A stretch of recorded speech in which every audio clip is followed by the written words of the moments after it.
Yes, screen नज़र आ रही है, गुड। अच्छा जी, तो जैसे मैंने देखा टॉपिक के अंदर आपके पास यहाँ पे नज़र आ रहा है आपके पास कि प्रोडक्ट रिसर्च हम करेंगे आज। प्रोडक्ट रिसर्च के अंदर हम प्रोडक्ट रिसर्च नॉर्मली है क्या? Product research involves in examining the product market trends, ठीक है? क्या है कि कोई भी एक प्रोडक्ट मिसाल के तौर पे एक ऐसी प्रोडक्ट है आप बेचना चाह रहे हैं, ठीक है? तो लेकिन उसको बेचने से पहले हम ये तो देख लें ये इसके ट्रेंड्स क्या हैं। मिसाल के तौर पे आप जो है वो जैकेट्स बेचना चाह रहे हैं, ठीक है? लेकिन जैकेट आप बिल्कुल जून जुलाई में बेचना चाह रहे हैं, तो जून जुलाई में जैकेट कौन लेगा? नहीं लेगा ना कोई। तो इसका मतलब है आपने पहले मार्केट टूल देखना पड़ेगा कि इसकी डिमांड क्या चल रही है आजकल, सीजन क्या चल रहा है, वेदर क्या चल रहा है, ट्रेंड्स क्या चल रहे हैं। तो जो ट्रेंड्स होंगे उसी तरह से हमें प्रोडक्ट को भी सेल करना पड़ेगा। अगर हम अपनी मर्जी से प्रोडक्ट्स लगा देंगे तो वो तो बिकेंगी नहीं। तो इस तरह वो तो लॉस हो जाएगा ना सारा। तो हम तो बेच ही प्रोडक्ट रहे हैं। अगर हम प्रोडक्ट जो हम प्रोडक्ट बेच रहे हैं उसकी रिसर्च नहीं की तो हम पूरा बिजनेस हमारा जो है वो वहाँ पे फ्लॉप हो सकता है। तो इस सिनेरियो से बचने के लिए प्रोडक्ट रिसर्च की जाती है अमेज़न के ऊपर, और यही प्रोडक्ट रिसर्च जो है वो वेरी इंपॉर्टेंट पार्ट है ज़ाहिर है इस पूरे बिजनेस मॉडल का, ठीक है? तो यहाँ पर हम देखें सबसे पहले हमारा ऑब्जेक्ट क्या होता है किसी भी ऑब्जेक्ट को फाइंड करना, एज वेल एज हमें ये देखना कि ये प्रोडक्ट हम बेचेंगे तो हमें फायदा भी होगा या नहीं। नंबर वन पार्ट तो ये था कि हमें क्या ऐसी चीज निकालनी है कि वो जो प्रोडक्ट अमेज़न पे बिक भी सकती है या नहीं, या ट्रेंड के हिसाब से हमें फाइंड आउट करना है। नंबर 2 कि उसमें कोई फ़ायदा भी है या नहीं। मिसाल के तौर पे आप देखें इस पे ट्रेंड तो बहुत है, ठीक है? मिसाल के तौर पे ये कोई भी एक चीज़ है वो 2 $2 की बिक रही है, धड़ाधड़ बिक रही है $2 की, ठीक है? तो $2 की बिके जा रही है, लेकिन $2 की आपको पड़ रही वो जो है वो $1 की है, और $1 उसके अंदर जो वो शिपमेंट लग जाते हैं, ठीक है? और अमेज़न भी उसमें फीस ले लेता है मिसाल के तौर पे, वो तो आपको माइनस में जाएगी। तो इसका मतलब है कि ऐसी प्रोडक्ट जो धड़ाधड़ बिक तो रही है लेकिन आपको लॉस में जा रहा था, उसको बेचने का भी क्या फ़ायदा? तो आपने तो ये देखना है कि जिसमें फ़ायदा होगा वही बेचेंगे ना। तो इसका मतलब है ट्रेंड्स के साथ-साथ हमें ये भी देखना है कि the product giving you any profit और नॉट, ठीक है? तो ये चीज़ें भी देखनी है इसमें प्रोडक्ट रिसर्च के अंदर, ठीक है? तो प्रोडक्ट रिसर्च बेसिकली 2 पार्ट्स के ऊपर कंप्लीट जो है वो कंसिस्ट करता है। नंबर 1 आपके पास होता है प्रोडक्ट रिसर्च, और नंबर होता है प्रोडक्ट वैलिडेशन, ठीक है? तो प्रोडक्ट रिसर्च के अंदर तो हम क्या करेंगे, नॉर्मल प्रोडक्ट्स को रिसर्च करेंगे, फाइंड आउट करेंगे कि कौन-कौन सी प्रोडक्ट जो है वैलिड है, कौन-कौन सी प्रोडक्ट नॉट वैलिड है, एज़ वेल एज़ ट्रेंड के हिसाब से उसको चेक कर लेंगे। फिर वैलिडेशन में जब आती है बात तो उसको हम आगे जाके उसको वैलिडेट करते हैं, उसकी जो है वो स्टैट्स को चेक करते हैं कि उसके स्टैट्स को चेक करना, मिसाल के तौर पे उसका रेवेन्यू कितना है, इसी तरह से जो है वो उसमें कितने कंपटीटर्स बैठ रहे हैं, किसी की कोई उसमें ब्रांड की डोमिनेशन तो नहीं है। इस तरह की चीज़ें आगे जाके जो है वो मैं बताऊँगा आपको आगे जाके स्लाइड्स के अंदर, ठीक है? इसी तरह से देखें उसके लिए टूल्स यूज़ होते हैं, ज़ाहिर तौर पे आप ज़बानी तो कुछ नहीं कर सकते। अब कोई भी एक अगर मिसाल के तौर पे एक्सेल शीट ही है, उसके अंदर आपने 2, 4, 5 अगर आपको कॉलम्स को अगर आप सम और सब्सट्रैक्ट करना हो तो आप इज़िली कर लेंगे। अगर वो नहीं करना, ज़ाहिर है अगर वही थाउज़ेंड्स लाइन्स हैं, तो उसके लिए भी आपको फिर एक ज़ाहिर है उसके लिए आपको एक फ़ॉर्मूला चाहिए। तो यहाँ पर भी आपके पास ज़ाहिर है ज़बानी तो नहीं कर सकते, हज़ारों अगर आपके पास प्रोडक्ट्स होंगी, तो एक-एक प्रोडक्ट को आप ज़बानी तो नहीं देख सकेंगे। इसके लिए पूरा एक सिस्टम चाहिए, टूल्स चाहिए, ठीक है? तो टूल्स होते हैं वो आपको पूरा एक सिस्टमैटिकली पूरी वैल्यू प्रोवाइड करते हैं। हाँ, भई ये प्रोडक्ट महीने की इतनी बिकती है, एज़ वेल एज़ जो है वो इसके इतने कॉम्पिटिटर्स हैं, एज़ वेल एज़ ये प्रोडक्ट जो है वो इसका इतना वेट है, एज़ वेल एज़ इसकी इतनी डायमेंशंस हैं, एज़ वेल एज़ इसकी इतनी फीस लगती है, ठीक है? तो ये तमाम चीज़ें जब आपको पता चल जाती हैं तो आपको अंदाज़ा हो जाता है कि हाँ, ये प्रोडक्ट जब मैं लूँगा और उसको बेचूँगा तो हमें कुछ फ़ायदा भी होगा या नहीं, ठीक है? नंबर 1 सेकंड वाला पार्ट, नंबर 1 पार्ट ये हो गया, ये वाली प्रोडक्ट अवेलेबल है बेचने के लिए या नहीं? यानी ये बेचने के काबिल भी है या नहीं? मिसाल के तौर पे एक प्रोडक्ट है, आप जो है वो उसको चाहते हैं कि ठीक है मैं $10 की बेचूँ, ठीक है? लेकिन जब वो आप देख रहे हैं कि एक कॉम्पिटिटर है वो $10 की बेच रहा है, लेकिन आप वही प्रोडक्ट जब बेचना चाह रहे हैं तो आपको तो मिल ही $10 के लिए, तो आप कैसे बेचेंगे उसको $10 की, ठीक है? तो अगर आप बेचेंगे तो लॉस में ही जाएँगे ना। तो आप भी बोलेंगे भई ये दूसरा कॉम्पिटिटर है वो तो $10 की बेच रहा है तो मैं भी कोशिश करके बेच लूँगा। लेकिन हो सकता है वो मैन्युफैक्चरर हो, क्योंकि जो मैन्युफैक्चरर होता है वो तो अपनी प्रोडक्ट को इतना लो कॉस्ट बनाता है, वो तो उसको कहीं से सोर्सिंग की ज़रूरत ही नहीं पड़ रही, वो तो खुद ही बना रहा है, खुद ही बेच रहा है। अगर आप तो खुद नहीं बना रहे, आप किसी जो बना रहा होगा उससे लेंगे तो वो कुछ कमीशन रख के देगा ना आपको। तो इसका मतलब है वो जो बीच का कमीशन था वो उसका प्रॉफिट है। तो यहाँ ऐसी प्रोडक्ट फिर आप नहीं कर सकते। तो यही हमें ऐसे लेवल पे जाना होता है, कॉम्प्रोमाइज़ करना होता है, ऐसी प्रोडक्ट फाइंड करनी होती है जो हम सेल कर सकें, ठीक है? तो नेक्स्ट देखें यहाँ पे इसके लिए जो एक्सटेंशंस और जो वेबसाइट्स जो यूज़ होती हैं वो एक तो नॉर्मली जो आजकल यूज हो रही है, जाहिर है मोस्ट कॉमन वो हीलियम 10 हो गया और जंगल स्काउट हो गया। हीलियम 10 जो है वो उसकी भी दो फॉर्म्स होती हैं, एक वैप होती है और एक जो होती है इसकी एक्सटेंशन होती है। इसी तरह से जंगल स्काउट होता है, उसकी भी एक वैप होती है, उसकी भी एक्सटेंशन होती है। ठीक है, तो एक्सटेंशन और वैप का मैं थोड़ा डिफरेंस बता दूंगा आपको आगे। ठीक है, अब लेकिन ये कि मैं बता दूं कि प्रोडक्ट वैलिडेशन में हमें करना क्या होता है। बेसिकली प्रोडक्ट वैलिडेशन में हमें करना क्या होता है कि किसी भी we need to use the Chrome extension of any of these tools. तो हम कोई भी एनी ऑफ दीज टूल्स, मिसाल के तौर पे जैसे मैंने आपको बताया कि हीलियम 10, जंगल स्क्वाल, इनकी कोई क्रोम एक्सटेंशन यूज करेंगे और उसमें से फिर उसके स्टैट्स निकालते हैं, डेटा निकालते हैं, फिर उस डेटा को एनालाइज करते हैं, उसको देखते हैं कि कौन कौन सी चीज जो है वो कौन सी प्रोडक्ट है, उसका क्या वेट है, उसकी क्या डायमेंशन है, वो उसकी मंथली रेवेन्यू कितना है। ठीक है, ये आने वाले स्लाइड्स में मैं आपको डिटेल से बताऊंगा। इसी तरह से देखें जो हीलियम 10 है उसकी एक्सटेंशन इस तरह की लगती है। ठीक है, इसी तरह से जो है वो अब यहाँ बोल रहा है कि सर्च वॉल्यूम क्या चीज है, जो मैं आपको अभी बता रहा था कि सर्च वॉल्यूम क्या है। Search volume is very very important in product research. अगर सर्च वॉल्यूम आपको समझ में आ गया तो आप किसी भी प्रोडक्ट को फाइंड करने में आपकी, ये समझ लें कि आपने फर्स्ट स्टेप उसको कर लिया अंजाम। ठीक है, इसकी वजह क्या है, देखिए सर्च वॉल्यूम का मतलब ये है कि जितनी ज्यादा लोग उस चीज को सर्च कर रहे हैं किसी भी एक लिमिटेड टाइम में। ठीक है, वो लिमिटेड टाइम कुछ भी हो सकता है, आप अपना टाइम फ्रेम से सेट कर लें, फॉर एग्जांपल 1 डे में या 1 मंथ में या 90 डेज में। ठीक है, या फिर 6 मंथ में या फिर 1 ईयर में। नॉर्मली जो है वो हम टूल्स के अंदर वो 1 मंथ का दिखाता है आपको सर्च वॉल्यूम। ठीक है, इसकी एग्जाम्पल ये ले लें कि मिसाल के तौर पे आपने एक एक शॉप खोली है जो के पेशावरी चप्पल बेच रही है। ठीक है, और एक आपने शॉप खोली है जो कि आपके पास जो है वो बिरयानी बेच रही है। ठीक है, तो ज्यादातर सर्च वॉल्यूम किसका हो, यानी ज्यादातर लोग कहाँ जाएंगे, जहां ज्यादातर लोग जाएंगे वो इसको कहेंगे सर्च वॉल्यूम। ठीक है, यानी महीने में कितने लोग आगे वही कीवर्ड को सर्च कर रहे हैं। कीवर्ड क्या होता है, कीवर्ड कोई भी एक नंबर नाम होता है, जाहिर है किसी भी एक प्रोडक्ट का। मिसाल के तौर पे शूज हो गया, तो शूज इज अ कीवर्ड, लेकिन शूज जाहिर है शूज तो हजारों तरह के होते हैं, तो शूज को उसको डिफाइन करने के लिए एक प्रॉपर कीवर्ड बनाया गया। मिसाल के तौर पे बेबी शूज। ठीक है, तो baby shoes is a keyword. ठीक है, इसी तरह से अगर हम टॉवल की बात करते हैं तो टॉवल इज अ कीवर्ड, लेकिन अब टॉवल तो हजारों तरह के हो सकते हैं, उस टॉवल को स्पेसिफाई करने के लिए बेबी टॉवल, ठीक है, या फिर पिंक टॉवल या फिर बाथ टॉवल, है ना। तो ये जो बाथ बेबी और ये जो लग के आ रहा है उसके साथ टॉवल के साथ, तो ये कीवर्ड बना रहा है। ठीक है, तो हमें ये पता होना चाहिए कि कीवर्ड ही को किस तरह से सर्च करना है, कीवर्ड को किस तरह फाइंड करना है, क्योंकि जो भी कस्टमर आता है वो कीवर्ड डाल के ही किसी भी प्रोडक्ट को सर्च करता है अमेजोन के ऊपर। तो हमने भी उसी हिसाब से देखना है कि कस्टमर आके कौन सा कीवर्ड डालेगा तो हमारी हमारी प्रोडक्ट उस कीवर्ड के हिसाब से वहां पे खुलेगी या नहीं। तो इसका मतलब है उसी हिसाब से ही हमें प्रोडक्ट की रिसर्च भी करनी होगी। ठीक है, तो यहाँ पे सर्च वॉल्यूम का मतलब है कि जो जितने भी नंबर ऑफ सर्चेज होती हैं एक महीने के अंदर, वो सर्च वॉल्यूम होता है। मिसाल के तौर पे एक प्रोडक्ट को, बेबी टॉवल है उसको 1000 लोग सर्च कर रहे हैं। ठीक है, और एक बेबी शू है उसको 10,000 लोग सर्च कर रहे हैं। तो इसका मतलब है बेबी शू जो है उसकी डिमांड ज्यादा है ना, इसका मतलब ज्यादा लोग सर्च कर रहे हैं। अगर एक एक चीज को 10,000 लोग सर्च करेंगे तो 10,000 में से अगर 1,000 ने भी सर्च बाय कर लिया तो इसका मतलब 10% ने बाय कर लिया उसमें।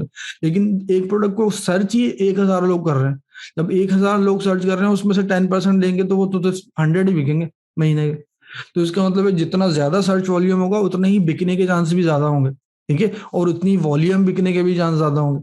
ठीक है, तो ये this is very very important in product research. ठीक है, सर्च वॉल्यूम, जितना सर्च वॉल्यूम ज्यादा होगा उतने ही आपके चांसेस किसी भी प्रोडक्ट को बेचने के ज्यादा होंगे, यानी आपकी प्रोडक्ट के बिकने के चांस ज्यादा होंगे।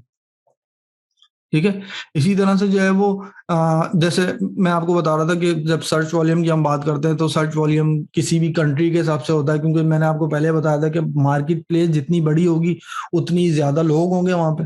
अब मिसाल के तौर पर यूएसए की इतनी पॉपुलेशन ज्यादा है, वहां पे लोग भी ज्यादा हैं, तो जितने ज्यादा लोग होंगे उतनी ज्यादा सर्च वॉल्यूम भी होगा वहां पे, उतने ही ज्यादा लोग सर्च करेंगे। इसकी एग्जाम्पल ऐसे ले लें, मिसाल के तौर पे आप एक शॉप खोल लें, कोई सी भी, मिसाल के तौर पे आपने एक शू की शॉप खोल ली। ठीक है, एक शू की शॉप खोल लें आप बिल्कुल एक टाउन सेंटर में, मिसाल के तौर पर कराची के बिल्कुल सेंटर में खोल लें आप। ठीक है, पाकिस्तान में अगर है तो।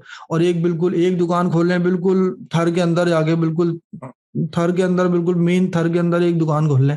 ठीक है? तो ज़्यादा लोग कहाँ पे आएँगे? थर में आएँगे या फिर कराची में आएँगे, ठीक है? तो इसका मतलब है कि उस जगह पे आएँगे जहाँ पर फुट स्टेप्स ज़्यादा होंगे, यानी जिस जगह पे पॉपुलेशन ज़्यादा होगी, तो यानी ज़्यादा सर्च वॉल्यूम वाली जगह पे ज़्यादा आएँगे। जितनी बड़ी मार्केट होगी, उतनी ही ज़्यादा लोगों के आने के चांसेस होंगे, है नहीं? तो इसका मतलब है जितनी बड़ी मार्केट में आप जाएँगे, उतनी ही ज़्यादा सर्च वॉल्यूम भी चाहिए ना, ठीक है? क्योंकि जितनी बड़ी मार्केट होती जाएगी, उतना कॉम्पिटिशन भी बढ़ता जाएगा। मिसाल के तौर पे मोबाइल मार्केट ले लें आप, जब मोबाइल मार्केट में आप जाते हैं, तो वो तो इतनी सैकड़ों मोबाइल की शॉप्स होती हैं, तो वो तो बंदा घबराता है, जाना कहाँ है मुझे, ठीक है? तो इसका मतलब है कि जो जितने मोबाइल वाले हैं, तो सारे कस्टमर एक ही शॉप पे तो नहीं आ रहे ना, इसका मतलब अलग-अलग शॉपों पे जा रहे हैं थोड़े-थोड़े, तो वो फिर डिवाइड हो जाते हैं, ठीक है? तो इसका मतलब है जितनी बड़ी मार्केट होगी, उतने ही बड़े लोग होंगे, तो उतना ही बड़ा हमें सर्च वॉल्यूम भी चाहिए। तो सर्च वॉल्यूम जो है वो मार्केट के हिसाब से बढ़ता जाता है। ठीक है? अगर हम यूएई की बात करते हैं, तो यूएई के अंदर अगर सर्च वॉल्यूम 3000 अगर हमें चाहिए किसी प्रोडक्ट का, तो वही प्रोडक्ट का सर्च वॉल्यूम हमें अगर हम बोलें यूएसए के अंदर, तो उसको 3-4 टाइम बढ़ा दें, क्योंकि मार्केट भी तो कितनी बड़ी है। तो वो यूएई के अंदर तो 3000 था, तो वो यूएसए के अंदर 10,000 हो जाएगा, उसका सर्च वॉल्यूम। यानी कि अगर 3000 से लोग सर्च करते थे उसको यूएई में, तो यूएसए के अंदर एटलीस्ट 10,000 लोग सर्च करने चाहिए, तो जाके आपकी वो प्रोडक्ट वैलिड होगी।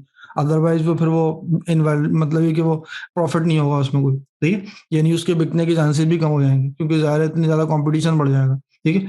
तो इसको देखने के लिए मैं आपको बता देता हूँ कि यहाँ पे सबसे पहले जब इस स्टेप पे थे, मैं यहाँ पे आपको बता देता हूँ कि टूल्स को किस तरह यूज़ करना है, टूल्स हैं क्या, किस तरह से इसको हम डिफाइन कर सकते हैं। तो मिसाल के तौर पे यहाँ पर जो है वो आप किसी भी अमेज़न के मेन पेज पे जाते हैं, तो मेन पेज पे जाने के बाद ये आपके पास ये मुझे बताएँ कि आपको ये नज़र आ रहा है अमेज़न का पेज सब लोगों को? अमेज़न का पेज नज़र आ रहा है तो बता दें तो मैं आपको ओके, ठीक है। अब देखिए यहाँ अमेज़न के पेज पे हम जाते हैं, तो यहाँ पे कोई भी कीवर्ड डाल दें, मिसाल के तौर पे यहाँ लिख देता हूँ हेयर कॉम्ब लिख देता हूँ। हेयर कॉम्ब लिख दें, ठीक है? ये लिख दिया मैंने, ठीक है? अब यहाँ पे हेयर कॉम्ब लिख दिया मैंने, तो हेयर कॉम्ब में जब मैंने लिखा यहाँ पे, तो आपके पास यहाँ मैंने जब आप टूल्स तो आपको डेफ़िनेटली प्रोडक्ट रिसर्च के लिए टूल्स आपको परचेज़ करने पड़ेंगे, जो आप रिसर्च कर सकते हैं इसकी, कि शेयरिंग में भी टूल्स मिलते हैं, आप शेयरिंग वाली कंपनी से ले सकते हैं, ठीक है? तो इस वक़्त मैं किसी को एडवाइस तो नहीं कर रहा कि आप कहाँ से टूल लें, क्योंकि ज़ाहिर है प्रायोरिटी होती है हर किसी की, जो जहाँ से टूल लेना चाहे वो ले सकता है। इसी तरह से लेकिन मैं आपको एडवाइस कर देता हूँ, सबसे आसान तरीका इसका ये है कि आप ये करें कि आप प्रैक्टिस के लिए आप क्या करें, क्योंकि ये टूल जो होते हैं 1 मंथ के लिए तो फ्री मिलते हैं ना, तो आपने क्या करना है, जंगल स्काउट की वेबसाइट पे जाना है, ठीक है? जंगल स्काउट की वेबसाइट पे जाएँ और वहाँ पे जाके आप 1 मंथ का फ्री ट्रायल ले लें, ठीक है? प्रैक्टिस ही तो करनी है आपने। एक ही ईमेल के ज़रिए आप प्रैक्टिस कर लें। इसी तरह से हीलियम 10 पे जाएँ, वहाँ पे प्रैक्टिस ट्रायल ले लें, 1 मंथ का उससे प्रैक्टिस कर लें, ठीक है? तो आपको कोई पैसे भी नहीं लेंगे, आपकी प्रैक्टिस भी हो जाएगी, ठीक है? तो ईज़ी वे है ये। जब आपके पास ये एक्सटेंशन आ जाएगी, तो एक्सटेंशन इस तरह की लगती हैं, ठीक है? यहाँ पर आपके पास क्रूम एक्सटेंशन डाउनलोड हो जाती है। ये क्रूम एक्सटेंशन आपके पास आ गई है, तो जो भी आप यहाँ पे कीवर्ड डालते हैं, उसके बाद आपने क्या करना होता है, यहाँ से ये एक्सटेंशन को प्रेस करना होता है। जैसे ही प्रेस करते हैं, तो आपके पास यहाँ ऑप्शन हो जाता है, वो यहाँ से ओपन हो जाती है, ठीक है? तो इसका एक मैं डिटेल वीडियो में बना के डाल दूँगा, ताकि आपको पता हो कि टूल्स को किस तरह से यानी इंस्टॉल करना है। वो installation is a different process. तो I am talking about the product research actually, ठीक है? तो यहाँ पे जो है वो हेयर कॉम्ब जो है वो मैंने कीवर्ड डाल दिया, इसको जैसे ही मैं एंटर करूँगा, तो एंटर में करने के बाद जो है वो जितनी भी हेयर कॉम्ब से रिलेटेड लिस्टिंग होगी, वो यहाँ पे ओपन हो जाएँगी, यानी जितने भी लोग सेल कर रहे हैं। लेकिन प्रॉब्लम ये है कि ऐसे तो अगर हज़ारों लोग सेल कर रहे हैं इस कॉम्ब को, तो सारे लोग तो पहले पेज पे नहीं आ रहे ना, ठीक है? हमें ये भी देखना है, ठीक है? तो हमें ये देखना है कि यहाँ कितने लोग आ रहे हैं, टोटल पहले पेज के ऊपर। तो पहले पेज के ऊपर तो 20, 30, 40, 60, ठीक है? तो अगर फॉर एग्ज़ाम्पल 60 आ रहे हैं, यहाँ पे ये लिखा हुआ आ रहा है 48, ठीक है? तो इसका मतलब है यहाँ पे 1 ऑफ 48, और टोटल जो है वो 9000 लोग इसको सेल कर रहे हैं। तो 9000 लोग सेल कर रहे हैं, और टोटल 48 लोग जो है वो पहले पेज पे आ रहे हैं, और बाकी लोग इसके बाद हैं, ठीक है? और टोटल पेज अगर मैं आपको दिखाऊँ यहाँ पे, मैं आपको दिखा देता हूँ ताकि आपको क्लियर हो जाए कि मैं कहना क्या चाह रहा हूँ, ठीक है? मिसाल के तौर पे अगर मैं इसको डीप डाउन इसको नीचे लेके जाता हूँ, तो टोटल यहाँ 7 पेजेज़ हैं, ठीक है? तो 1 पेज से लेके 7 पेजेज़ तक हैं, और एक पेज जो है वो उसके ऊपर टोटल 48 जो है वो लिस्टिंग है। तो हाँ, 48 इसके ऊपर जो है ना प्रोडक्ट्स सेल हो रही है, तो 48 टाइम्स 7 कर रहे हैं, तो तकरीबन अ, आई थिंक एक सेकंड बताता हूँ। 7 टाइम 48 336, यानी सिर्फ थ्री अमेजोन जो है वो सिर्फ 336 लिस्टिंग ही दिखा रहा है इसकी, यानी 336 प्रोडक्ट ही दिखा रहा है अपने पेज के ऊपर, जबकि वो बोल रहा है कि 9000 लोग सेल कर रहे हैं। तो इसके और बाकी लोग कहाँ गए? इसका मतलब है बाकी लोग जो है वो उनको उनको प्रायोरिटी नहीं मिली, वो जो है वो इस सर्च से आउट है। सेल तो कर रहे हैं लेकिन सर्च से आउट है, यानी इस पेज पे इस कीवर्ड पे नहीं आए, वो रैंक नहीं हुए, यानी उनके इंप्रेशन नहीं आ रहे। इंप्रेशन का मतलब है कि वो लिस्टिंग शो नहीं हुई स्क्रीन के ऊपर। अगर कोई स्क्रीन के ऊपर शो हो जाए तो उसका इंप्रेशन आ गया। फॉर एग्जांपल ये आपके पास इस वक्त मौजूद है, ठीक है। तो ये अगर ये वाला कॉम यहाँ पर स्क्रीन के ऊपर आ रहा है तो इसका मतलब इसका इंप्रेशन आ गया ना, ठीक है। अब इन लोगों का इंप्रेशन ही नहीं है, ठीक है। अब यहाँ पे इंप्रेशन नहीं है, इसका मतलब है कि जो 9000, ये जो 9000 में से जितने भी 600 समथिंग लोग थे, और 6000 जितने यानी 9000 में से आप 336 माइनस कर दें, जो भी बचे तो वो क्या करेंगे आप? तो उनकी तो प्रोडक्ट सेल होगी नहीं, ठीक है। तो हमने क्या करना है, जाहिर है हमने उनमें नहीं होना। हमने कोशिश ये करनी कि हम उनमें ना हो कि यानी 336 तो हो जाए और हम एक्स्ट्रा में हो, हमारा नंबर ही कभी ना आए, ठीक है। तो हमने ऐसी प्रोडक्ट फाइंड करनी है कि जिसमें हमारा एटलीस्ट नंबर तो आए और हम किसी ऐसे लेवल पे हों कि हमारी प्रोडक्ट विजिबल तो हो, ठीक है। तो वो हमें प्रोडक्ट फाइंड करनी है, ठीक है। तो उसके लिए क्या, यहाँ पे इसको हम यहाँ एक्सटेंशन को प्रेस कर देते हैं। यहाँ जैसे ही हम एक्सटेंशन को प्रेस करेंगे यहाँ पे हीलियम 10 सॉरी जंगल स्काउट की ये ऑरेंज वाली जंगल स्काउट है, ठीक है। तो ये आपको यहाँ पर रिजल्ट देना शुरू कर देगा आपको, ठीक है। आपको ये बताएगा कि ये प्रोडक्ट जो है वो जाहिर है इसको कितने लोग सेल कर रहे हैं, एज वेल एज ये महीने में कितनी सेल होती है, एज वेल एज इसका मंथली रेवेन्यू कितना है, ठीक है। ये तमाम चीजें यहाँ पे बताता है। देखिए यहाँ पे इसने रिजल्ट दे दी। हीलियम 10 की एक्सटेंशन होगी तो आपको हीलियम 10 के ऊपर आपको जो है वो इस तरह से एक्सरे का जाहिर है प्रोडक्ट रिसर्च टूल है, इसके ऊपर एक्सरे पे क्लिक कर देंगे हम। जैसे ही हम एक्सरे पे क्लिक करेंगे तो हमें यहाँ पे ये एक शीट ओपन कर देगा, ठीक है। वो उस शीट के अंदर सारा डेटा होगा कि ये प्रोडक्ट जो है वो इसकी महीने के कितनी सेल होती है, इसका मंथली रेवेन्यू कितना है, इसी तरह से जो है वो इस प्रोडक्ट को कितने लोग सेल कर रहे हैं, कंपीटिंग प्रोडक्ट कितनी है, ठीक है। तो वो सारी चीजें इसके अंदर आ जाती हैं। अब देखिए यहाँ पर जो आ गया, अच्छा आप कोई सा भी टूल यूज करें, चाहे वो हीलियम 10 यूज करें या चाहे जंगल स्क्वाड यूज करें, उसमें मेथड यही होगा, ठीक है। उसको वही सर्च वॉल्यूम के हिसाब से आपने अरेंज करना है, उसको चेक करना है। एज वेल एज आपने ये देखना है कि उसमें कंपीटिंग प्रोडक्ट कितनी है, एज वेल एज आपने ये देखना है कि आपके पास उसका सर्च वॉल्यूम के साथ साथ उसका मंथली रेवेन्यू कितना है। अब जैसे मैंने आपसे कहा कि एक प्रोडक्ट है उसका सर्च वॉल्यूम बहुत ज्यादा है, उसको उसके ट्रेंड भी बहुत ज्यादा है और बिग भी बहुत ज्यादा रही है, लेकिन उसका रेवेन्यू तो कुछ है नहीं। रेवेन्यू क्या होता है? रेवेन्यू तो ये होता है ना, आपके पास जो जितनी भी मंथली किसी भी प्रोडक्ट की सेल होती है वो रेवेन्यू होता है। मिसाल के तौर पे एक शू है, वो शू जो है वो $10 का है, ठीक है। तो आप महीने के 100 बेच रहे हैं तो 100 को 10 से मल्टीप्लाई करें तो 1000 हो गया ना। तो इसका मतलब है उसका रेवेन्यू कितना है? 1000। लेकिन रेवेन्यू कोई प्रॉफिट तो नहीं है ना, रेवेन्यू के अंदर आपकी प्रोडक्ट की कॉस्ट भी शामिल है, उसमें शिपिंग भी शामिल है, उसमें अमेजोन की फीस भी शामिल है। उन तमाम चीजों को मिलाने के बाद वो रेवेन्यू बन रहा है। अब हमने ये देखना है कि उस रेवेन्यू में से आपको कुछ बच भी रहा है नहीं।